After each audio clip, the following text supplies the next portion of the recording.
Hello बच्चों, कैसे हो आप सब। तो बच्चों आज क्या करते हैं अपन अध्याय 3 विद्युत रसायन इलेक्ट्रोकेमिस्ट्री के बारे में पढ़ते हैं। तो बच्चों यहाँ पे टोटल 6 क्वेश्चन दिए हैं, इसलिए ये वीडियो बहुत लंबा हो जाएगा, इसलिए अपन क्या करते हैं इसके 2 भाग कर लेते हैं। ठीक है, तो आज प्रथम भाग में बच्चों अपन इसके 3 क्वेश्चन सॉल्व करेंगे। पहला है कोलरास का नियम। ठीक है, तो बच्चों इसको अपन कुछ इस प्रकार पढ़ेंगे कि एक ही बार में याद ही हो जाए। ठीक है, तो दूसरा है यहाँ पे क्या मानक हाइड्रोजन इलेक्ट्रोड, और तीसरा क्या है यहाँ पे विद्युत रासायनिक श्रेणी और इसकी विशेषताएँ नंबर की यूनिट है बच्चों। ठीक है बच्चों, यहाँ पे अपन क्वेश्चन नंबर 1 लेते हैं। ठीक है, कोलरास के नियम को परिभाषित कीजिए। ठीक है, तो बच्चों ये कोलरास का जो नियम है बच्चे बार बार भूल जाते हैं, इसलिए क्या करते हैं अपन इस नियम को पढ़ें। ठीक है, उससे पहले कुछ छोटी सी चीज़ें अपन यहाँ पे देख लेते हैं। तो देखो बच्चों, अपन यहाँ पे क्या करें, कोलरास का नियम पढ़ें। ठीक है, तो कोलरास के नियम के पढ़ने से पहले उसमें कुछ टर्म बार बार यूज़ हुई हैं, उनको देख लेते हैं। एक तो टर्म यहाँ पे यूज़ हुई है बच्चों विद्युत अपघट्य। ठीक है, कि विद्युत अपघट्य किसे कहते हैं। तो बच्चों विद्युत अपघट्य का मतलब होता है कि ऐसे पदार्थ जो धनायन और ऋणायन में पूर्णतः टूट जाएं। ठीक है, किसमें बच्चों धनायन और ऋणायन में पूर्णतः टूट जाएं, उनको बोलते हैं क्या अपन विद्युत अपघट्य। ठीक है, तो ये आपको समझ में आना चाहिए। जैसे अपन ने यहाँ पे एक NaCl का विलयन NaCl लिए हैं और उसको जल में डाल दिए हैं, तो इसके जो Na धनायन है ये अलग हो गए और क्लोराइड आयन अलग हो गए, तो इसको बोलते हैं अपन क्या विद्युत अपघट्य। ठीक है, पहली चीज़ क्लियर हो गई बच्चों। फिर बच्चों यहाँ पे दूसरी चीज़ बार बार यूज़ हुई है, वो हुई है अनंत तनुता। अनंत तनुता। ठीक है, अब देखो बच्चों अनंत तनुता क्या होती है। अनंत तनुता का मतलब होता है बच्चों, जैसे मान लो अपन ने NaCl लिए हैं यहाँ पे। ठीक है, और NaCl के विलयन में अपन ने क्या ऐड कर दिए हैं H2 या जल। ठीक है, तो जल के ऐड करते ही Na धनायन अलग होने लगेंगे और क्लोराइड ऋणायन अलग होने लगेंगे। ठीक है, तो ऐसी तनुता जिसमें सारे धनायन और सारे ऋणायन कैसे हो जाएं, अलग अलग हो जाएं, मतलब धनायन और ऋणायन कैसे हो जाएं, यहाँ पे टूट जाएं, तो वह तनुता क्या कहलाती है, अनंत तनुता कहलाती है। ठीक है, तो अनंत तनुता का मतलब बच्चों सिर्फ इतना होता है कि जिसमें धनायन और ऋणायन पूर्णतः आयनित हो जाएं, टूट जाएं 100%। ठीक है, अब बच्चों यहाँ पे देखो, मान लो यहाँ पे ये पूरा विद्युत अपघट्य है। ठीक है, इस विद्युत अपघट्य के अपने कुछ अनंत तनुता पर चालकता निकालना है, तो उसको कैसे लिखेंगे। इसका मतलब होता है बच्चों यहाँ पे, तो देखो बच्चों इसका मतलब होता है, इस कैप का मतलब होता है तनुता।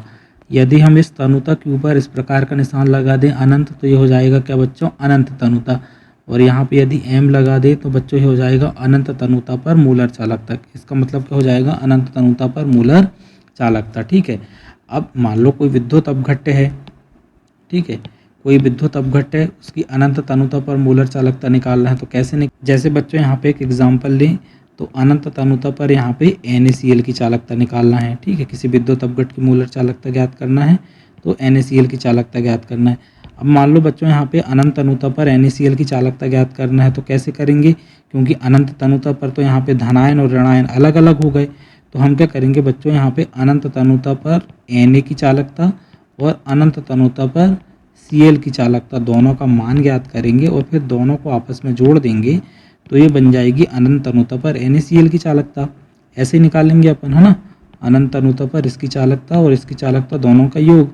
इसी प्रकार बच्चों कोई भी विद्युत अपघट्य हो, ठीक है, यदि अनंत तनुता पर उसकी मूलर चालकता ज्ञात करना है किसी विद्युत अपघट्य की, तो हम क्या करेंगे, सबसे पहले अनंत तनुता पर धनायन की चालकता निकालेंगे, फिर अनंत तनुता पर ऋणायन की चालकता निकालेंगे और फिर दोनों को आपस में क्या कर देंगे बच्चों, योग कर देंगे। ठीक है, धनायन और ऋणायन, तो ये बन जाएगी बच्चों ये किसी विद्युत अपघट्य की मूलर चालकता। तो बस बच्चों यही कोलरास का नियम है, इतना सा है ही कोलरास का नियम, है ना। तो बच्चों यही लिखा है परिभाषा में कि किसी विद्युत अपघट्य की अनंत तनुता पर मूलर चालकता का मान दो मानों का योग होता है। ठीक है, जिसमें बच्चों प्रथम क्या होता है, अनंत तनुता पर धनायन की मूलर चालकता। ठीक है, और दूसरा क्या होता है, अनंत तनुता पर ऋणायन की मूलर चालकता। ठीक है, तो बच्चों यदि अपने को क्या करना है, किसी विद्युत अपघट्य की अनंत तनुता पर मूलर चालकता निकालना है, तो कैसे निकालेंगे, अनंत तनुता पर धनायन की चालकता, ठीक है, और अनंत तनुता पर ऋणायन की चालकता निकालेंगे और फिर इन दोनों का अपन योग कर देंगे। ठीक है, तो बच्चों यहाँ पे कैप एम अनंत का मतलब क्या होता है कि अनंत तनुता पर विद्युत अपघट्य की मूलर चालकता। ठीक है, इसका मतलब होता है बच्चों यहाँ पे अनंत तनुता पर धनायन की मूलर चालकता, और इसका मतलब होता है अनंत तनुता पर ऋणायन की मूलर चालकता। अब यहाँ पे बच्चों x और y दो चीज़ लिखी हैं, तो x एवं y क्या होता है, x बराबर होता है धनायन की संख्या और y बराबर होता है ऋणायन की संख्या। ठीक है, कि कितने धनायन और कितने ऋणायन। जैसे कि एक एग्जांपल लें तो और क्लियर हो जाएगा, ठीक है। जैसे मान लो NaCl विलयन के लिए निकालना है, तो NaCl एक विद्युत अपघट्य, इसकी मोलर चालकता निकालना है, तो अपन यहाँ पे NaCl लिख लेंगे, ठीक है। तो यहाँ पे कैसे लिखेंगे, अनंत अनुता पर Na+ की चालकता, और धन क्या लिखेंगे, अनंत अनुता पर Cl- की चालकता, ठीक है। चूँकि यहाँ पे धनायन X और Y के यहाँ दोनों एक एक हैं, ठीक है, इसलिए अपन इनको लिखेंगे नहीं। पर जैसे यहाँ पे हम BaCl2 को लिखेंगे तो अनंत अनुता पर BaCl2 की चालकता, ठीक है, कैसे हो जाएगी, अनंत अनुता पर Ba+ की चालकता धन अनंत अनुता पर Cl की चालकता, ठीक है। तो यहाँ पे धनायन कितने हैं, 1, और यहाँ पे Cl कितने, ऋणायन 2। तो यहाँ पे X का मान 1 हो जाएगा और Y का मान कितना हो जाएगा, 2, ठीक है। तो बच्चों यही बस कोलराज का नियम है, बहुत सिंपल है ना। अब बच्चों यहाँ पे जो बी क्वेश्चन है और यहाँ पे जो क्वेश्चन नंबर 6 है, दोनों लगभग सेम है, इसलिए अपन क्या करेंगे, इसको वीडियो के लास्ट में करेंगे, ठीक है। अब अपन यहाँ पे क्वेश्चन नंबर 2 में जाते हैं, मानक हाइड्रोजन इलेक्ट्रोड में, है ना। बच्चों यहाँ पे क्वेश्चन नंबर 2 आता है, मानक हाइड्रोजन इलेक्ट्रोड का सचित्र वर्णन कीजिए, ठीक है। देखो बच्चों, यहाँ पे अपन ने मानक हाइड्रोजन इलेक्ट्रोड, ठीक है, का एक चित्र बना लिए हैं। अब इसको एक एक करके समझते हैं कि विभिन्न इलेक्ट्रोड, जैसे मान लो बच्चों जिंक का इलेक्ट्रोड है, कॉपर का इलेक्ट्रोड है, चांदी का, सिल्वर का इलेक्ट्रोड है, मरकरी का इलेक्ट्रोड है, ठीक है। ये इन सभी इलेक्ट्रोडों का इलेक्ट्रोड विभव का मान, ठीक है, A0 का मान अपने को ज्ञात करना रहता है, ठीक है। इलेक्ट्रोड विभव का मान ज्ञात करने के लिए अपन क्या करते हैं, मानक हाइड्रोजन इलेक्ट्रोड का उपयोग करते हैं, किसकी तरह, एक संदर्भ इलेक्ट्रोड की तरह, ठीक है। मान लो ये वाला इलेक्ट्रोड है, ठीक है। इस इलेक्ट्रोड से अपन यदि यहाँ पे जिंक का इलेक्ट्रोड फंसा दें तो जिंक का अपन को क्या कर लेंगे, अपन इलेक्ट्रोड विभव ज्ञात कर लेंगे, ठीक है। यदि इससे क्या करें, अपन कॉपर का इलेक्ट्रोड फंसा दें, ठीक है, मानक हाइड्रोजन इलेक्ट्रोड से, तो कॉपर का इलेक्ट्रोड विभव अपने को ज्ञात हो जाएगा, ठीक है। तो इसको किसकी तरह यूज़ करते हैं, अपन संदर्भ इलेक्ट्रोड की तरह उपयोग करते हैं, ठीक है। तो बच्चों इसका जो मानक इलेक्ट्रोड विभव है, ठीक है, E0 बराबर कितना होता है, 0 वोल्ट होता है, ठीक है। तो इसका अपन ने जो संदर्भ इलेक्ट्रोड है, इसका अपन ने वोल्ट कितना मानी है, 0 मानी है। और फिर इससे तुलना करके जितने भी इलेक्ट्रोड हैं, ठीक है, चाहे वो कॉपर के हों, जिंक के हों, मरकरी के हों, उन सभी का अपन क्या कर सकते हैं, मानक अपचयन विभव अपन ज्ञात कर सकते हैं, ठीक है। अब देखो बच्चों इसकी संरचना, इसमें क्या होता है बच्चों, एक पात्र में 1 मोलर HCl विलयन लिया जाता है। सबसे पहले तो एक यहाँ पे अपन ने क्या किए हैं, एक पात्र ले लिए हैं, और पात्र में अपन ने क्या किए हैं बच्चों, 1 मोलर HCl का विलयन ले लिए हैं अम्ल का, ठीक है, 1 मोलर HCl। फिर क्या करते हैं, इसमें कांच की एक नली डूबी होती है, जिसमें प्लेटिनम की तार की सहायता से एक प्लेटिनम की प्लेट लगी होती है, ठीक है। तो बच्चों यहाँ पे ये कांच की छड़ है, ठीक है, इसमें ये बीच में प्लेटिनम का तार है नीला कलर का, ठीक है, ये जो मुड़ा है, ठीक है, और इसमें एक प्लेटिनम की प्लेट लटकी हुई है, ठीक है। तो ये प्लेटिनम की प्लेट है, ठीक है, ये प्लेटिनम का तार है आपका, ठीक है, और ये कांच की नली है, ठीक है। अब प्लेटिनम की जो पत्ती है एक जैकेट से घिरी रहती है, ठीक है। तो ये जो पूरी संरचना है बच्चों, एक जैकेट से घिरी होती है इस प्रकार की, ठीक है। तो एक जैकेट से घिरी रहती है, इस जैकेट के ऊपर स्थित पार्श्व नली से, मतलब इस जैकेट के ऊपर स्थित जो पार्श्व नली है, साइड वाली नली है, इससे क्या करते हैं अपन, हाइड्रोजन गैस प्रवाहित करते हैं। तो इससे, इस नली से अपन क्या करते हैं, शुद्ध हाइड्रोजन गैस प्रवाहित करते हैं एक वायुमंडलीय दाब पर, ठीक है, ठीक है। इस गैस O2 का आंशिक अधिशोषण प्लेटिनम, ठीक है, पत्ती द्वारा होता है, ठीक है। ये जो गैस है वो प्रवाहित होकर यहाँ पे जाती है प्लेटिनम की पत्ती पर, और यहाँ पे इसका अधिशोषण हो जाता है, ठीक है। बाकी बची गैसें क्या है बच्चों, बुलबुलों के रूप में क्या होती हैं, विलयन से बाहर निकल जाती हैं, ठीक है, बुलबुलों के रूप में विलयन से बाहर निकल जाती हैं। अब बच्चों जो मानक हाइड्रोजन इलेक्ट्रोड है, यहाँ पे 3 चीज़ें आपको बहुत अच्छे से याद रखना पड़ेगा, ठीक है। ये जो मानक हाइड्रोजन इलेक्ट्रोड है बच्चों, ये कैसे बनता है कि यहाँ पे जो विलयन है, ठीक है, ये 1 मोलर रहना चाहिए। विलयन कैसा रहना चाहिए, 1 मोलर, ठीक है। इस विलयन का जो ताप है, ठीक है, ये 25 डिग्री सेल्सियस रहना चाहिए, या यदि केल्विन में बोलें तो 298 केल्विन इसका ताप रहना चाहिए, ठीक है। तो बच्चों यहाँ पे ये ताप इतना रहना फिक्स चाहिए इसका। और तीसरी चीज़ है यहाँ पे बच्चों, यहाँ पे कि इस सभी पूरी प्रोसेस है, इसका जो दाब है ये रहना चाहिए 1 वायुमंडलीय, ठीक है। तो ये चीज़ें भी आपको यहाँ पे ऐड कर लेना है, ठीक है। 3 चीज़ें यहाँ पे मानक हाइड्रोजन इलेक्ट्रोड में रहना नेसेसरी, बहुत ज़रूरी है। कौन सा, ठीक है, जो भी अपन सॉल्यूशन ले वो 1 मोलर रहे, ठीक है।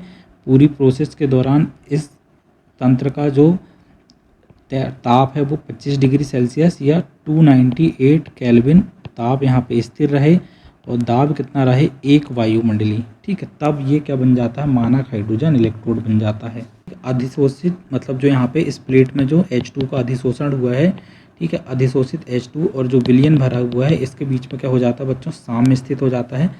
साम्य में क्या हो जाता है, हाइड्रोजन बच्चों किस में परिवर्तित हो जाता है, 2H+ में, और 2 इलेक्ट्रॉन यहाँ पे क्या हो जाते हैं बच्चों, यहाँ पे रिमूव हो जाते हैं और बाद में इलेक्ट्रॉन इसी में एक्सेप्ट होकर हाइड्रोजन गैस भी बन जाती है, अर्थात ये साम्य में हो जाता है, ठीक है। तो बच्चों यहाँ पे क्या होता है, जो मानक हाइड्रोजन इलेक्ट्रोड है, ठीक है, यह एनोड एवं कैथोड दोनों की तरह कार्य कर सकता है, ठीक है।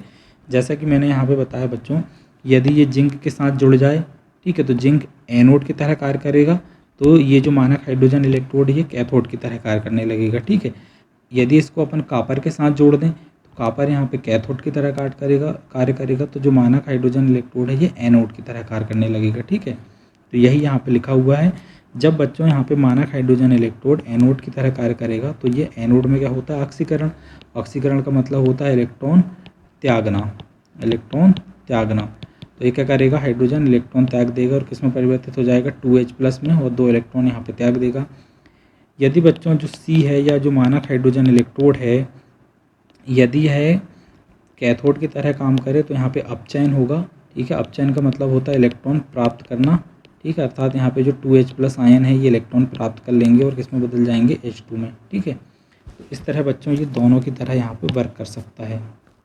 तो बच्चों 5 नंबर के हिसाब से आपको इतना लिखना ज़रूरी है, ठीक है। क्वेश्चन नंबर 3 दिया है कि विद्युत रासायनिक श्रेणी किसे कहते हैं, इसकी विशेषता लिखिए, ठीक है। तो बच्चों अपन ने क्या किए, जो मानक हाइड्रोजन इलेक्ट्रोड है, मानक हाइड्रोजन इलेक्ट्रोड जो अभी पहले को दूसरे नंबर के क्वेश्चन में पढ़े हैं, ठीक है, उसकी सहायता से अपन क्या करते हैं बच्चों, बहुत सारे इलेक्ट्रोडों के ई नोड के मान ज्ञात कर लेते हैं, ठीक है। कुछ इलेक्ट्रोड के ई नोड के मान ऋणात्मक प्राप्त होते हैं, कुछ के धनात्मक प्राप्त होते हैं। तो हम क्या करें, इनके ऋणात्मक मान को पहले रख दें और धनात्मक मान को बाद में रख दें, अर्थात बढ़ते क्रम में हम यदि उनके ई नोड के मान को जमा दें या मानक अपचयन विभव के मान को जमा दें तो एक श्रेणी प्राप्त हो जाती है। उसी श्रेणी को अपन क्या कहते हैं, विद्युत रासायनिक श्रेणी। अर्थात इसकी डेफिनेशन क्या हो जाएगी, तत्वों के मानक अपचयन विभव ई नोड को क्या करें अपन, बढ़ते क्रम में जमाने पर एक जो श्रेणी प्राप्त होती है उसे क्या कहते हैं बच्चों, विद्युत रासायनिक श्रेणी कहते हैं, ठीक है। अब बच्चों विद्युत रासायनिक श्रेणी का मतलब होता है इसमें केवल अर्धशैल अभिक्रिया लिखी रहती है, ठीक है। अब अर्धशैल अभिक्रिया बच्चों कौन सी लिखी रहती है, केवल अपचयन वाली, और अपचयन बच्चों कहाँ होता है आप सभी को पता है, कैथोड में, अर्थात यहाँ पे कैथोड बस की अभिक्रिया लिखी रहती है। और कैथोड में क्या होता है, इलेक्ट्रॉन ग्रहण करने की क्षमता, अपचयन मतलब होता है इलेक्ट्रॉन ग्रहण करने की क्षमता के रूप में क्या करते हैं अपन इसको व्यक्त करते हैं, ठीक है। ऊपर से नीचे जाने पर जो श्रेणी में देखो ऊपर क्या है, धातुएं हैं, और धातुएं क्या करती हैं बच्चों, इलेक्ट्रॉन त्यागने की प्रवृत्ति रखती हैं, ठीक है। तो ये इलेक्ट्रॉन ग्रहण नहीं करती, पर इसलिए यदि आप इसका इलेक्ट्रॉन ग्रहण करवाने की कोशिश कर रहे हो तो इसके मान कैसे प्राप्त हो रहे हैं, ऋणात्मक मान प्राप्त हो रहे हैं, ठीक है।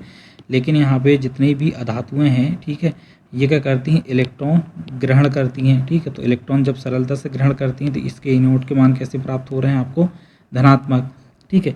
तो यहाँ पे बच्चों बढ़ती हुई, यदि इस क्रम में देखें तो बढ़ती हुई अपचयन प्रवृत्ति या ऑक्सीकारक गुण दोनों एक ही चीज़ होते हैं, ठीक है। कोई चीज़ यदि अपचयित हो रही है तो इसका मतलब है वो एक अच्छा ऑक्सीकारक है, क्योंकि दूसरे को यदि कोई चीज़ अपचयित हो रही है तो दूसरे को कैसा कर देगा, वो ऑक्सीकृत कर देगा, ठीक है। तो यहाँ पे इस प्रकार क्या करते हैं बच्चों, यहाँ पे इसकी अपचयन प्रवृत्ति बढ़ती, अपचयन प्रवृत्ति का मतलब होता है बच्चों इलेक्ट्रॉन ग्रहण करने की प्रवृत्ति बढ़ती ऊपर से नीचे जाने पर। इलेक्ट्रॉन ग्रहण प्रवृत्ति क्या होती है बच्चों, ऊपर से नीचे जाने पर बढ़ती है, ठीक है। तो इसका उल्टा बच्चों इधर हो जाएगा, यदि श्रेणी के विपरीत क्रम में जाएंगे तो अपचायक गुण बढ़ जाएगा, या फिर क्या हो जाएगा बच्चों, ऑक्सीकरण की प्रवृत्ति बढ़ जाएगी, या इसको बोलते हैं अपन इलेक्ट्रॉन त्यागने की प्रवृत्ति, ठीक है। उल्टे जाएंगे तो इलेक्ट्रॉन त्यागने की प्रवृत्ति बढ़ेगी, है ना। तो बच्चों यहाँ पे इसकी कुछ विशेषताएं लिखते हैं, विशेषताएं से आपकी ये विद्युत रासायनिक श्रेणी और क्लियर हो जाएगी, ठीक है। देखो यहाँ पे पहली विशेषता है कि यह श्रेणी तत्वों के मानक अपचयन विभव ई नॉट अर्थात इलेक्ट्रॉन ग्रहण करने की क्षमता को प्रदर्शित करती है। सीधी सी बात है, जिसके ई नॉट के मान ऋणात्मक होंगे इसका मतलब ये इलेक्ट्रॉन ग्रहण करने की क्षमता इसकी बहुत वीक होगी, बल्कि ये तो इलेक्ट्रॉन त्यागते हैं, जितनी भी धातुएं हैं इलेक्ट्रॉन क्या करती हैं, त्यागती हैं, ठीक है। तो ये पहली पॉइंट आपको याद हो गया होगा कि यह श्रेणी तत्वों के मानक अपचयन विभव, ठीक है, या ई नॉट अर्थात इलेक्ट्रॉन ग्रहण करने की क्षमता को प्रदर्शित करती है, ठीक है। तो इलेक्ट्रॉन ग्रहण करने की क्षमता कैसी होती है बच्चों, ऊपर से नीचे जाने पर बढ़ती जाती है, ठीक है। ये सबसे आसानी से इलेक्ट्रॉन ग्रहण करेगा फ्लोरीन, और ये बड़ी मुश्किल से करेगा या करेगा ही नहीं। दूसरा बच्चों, श्रेणी में ऊपर स्थित तत्व जैसे लिथियम इलेक्ट्रॉन त्यागने की प्रवृत्ति रखते हैं। मैं बता रहा हूँ बच्चों, यहाँ पे जो लिथियम क्या करता है, इलेक्ट्रॉन त्यागने की प्रवृत्ति रखते हैं, बल्कि यहाँ पे जो नीले कलर में ये सभी इलेक्ट्रॉन त्यागते हैं क्योंकि ये अच्छी धातु हैं, ठीक है, अर्थात ये प्रबल अपचायक होते हैं, ठीक है। सीधी सी बात, ऊपर से नीचे जाने पर ये अपचायक यहाँ पे गुण कैसा होते जा रहा है बच्चों, यहाँ पे बढ़ रहा है, ठीक है। जबकि श्रेणी में नीचे स्थित तत्व क्या करते हैं, इलेक्ट्रॉन ग्रहण करने की प्रवृत्ति रखते हैं। ये क्या करते हैं, इलेक्ट्रॉन ग्रहण करने की प्रवृत्ति रखते हैं, ठीक है। अर्थात क्या कैसे होते हैं बच्चों, ये अच्छे ऑक्सीकारक होते हैं, ठीक है, अर्थात इनका ऑक्सीकारक गुण ऊपर से नीचे जाने पर बढ़ता है। थर्ड है बच्चों, यहाँ पे लिखा है कि श्रेणी में जो धातुएं हाइड्रोजन के ऊपर होती हैं, ठीक है। यहाँ पे बच्चों सेंटर में क्या होता है, हाइड्रोजन, ठीक है, और हाइड्रोजन का जो ई नोट है बच्चों कैसा होता है, ये 0.000 वोल्ट होता है। इसी को क्या बोलते हैं अपन, मानक हाइड्रोजन इलेक्ट्रोड, जिसको शून्य मानते हैं, ठीक है। तो इसके ऊपर जो धातुएं रहती हैं, ठीक है, वो क्या करती हैं, श्रेणी में जो धातुएं हाइड्रोजन के ऊपर स्थित होती हैं, वे अम्ल से क्रिया करके हाइड्रोजन गैस उत्पन्न करती हैं। मान लो यदि अपन HCl से क्रिया करें, किसकी, यहाँ पे जिंक की, जिंक इसके ऊपर है क्योंकि हाइड्रोजन के, तो यहाँ पे क्या बन जाएगा, ZnCl2, और यहाँ पे क्या हो जाएगा, हाइड्रोजन गैस यहाँ पे रिमूव हो जाएगी। इसका मतलब है कि हाइड्रोजन गैस क्या करती हैं, उत्पन्न करती हैं। फिर बच्चों चौथा, कि श्रेणी में ऊपर से नीचे की ओर जाने पर धातुओं की क्रियाशीलता घटती है। सीधी सी बात है, ऊपर धातु हैं, ऊपर से नीचे जाएंगे तो धातुओं की क्रियाशीलता घट जाएगी क्योंकि ऊपर ज़्यादा क्रियाशील धातुएं होती हैं, जबकि अधातुओं की क्रियाशीलता बढ़ती है। सीधी सी बात है, यहाँ पे सारी ये कैसी हैं, अधातुएं हैं, तो यहाँ पे अधातुओं की क्रियाशीलता बढ़ेगी। तो बच्चों इसकी कुछ विशेषताएं इस प्रकार आप लिख लेंगे। तो बच्चों यहाँ पे आप देखो, ये इसकी विद्युत रासायनिक श्रेणी किसे कहते हैं, इसकी सिर्फ डेफिनेशन यहाँ पे लिख देना, ठीक है। विद्युत रासायनिक किसे कहते हैं, इसकी डेफिनेशन, और यहाँ पे इसकी विशेषताएं पूछा गया है जो आपको लिखना है, ठीक है। यदि अगला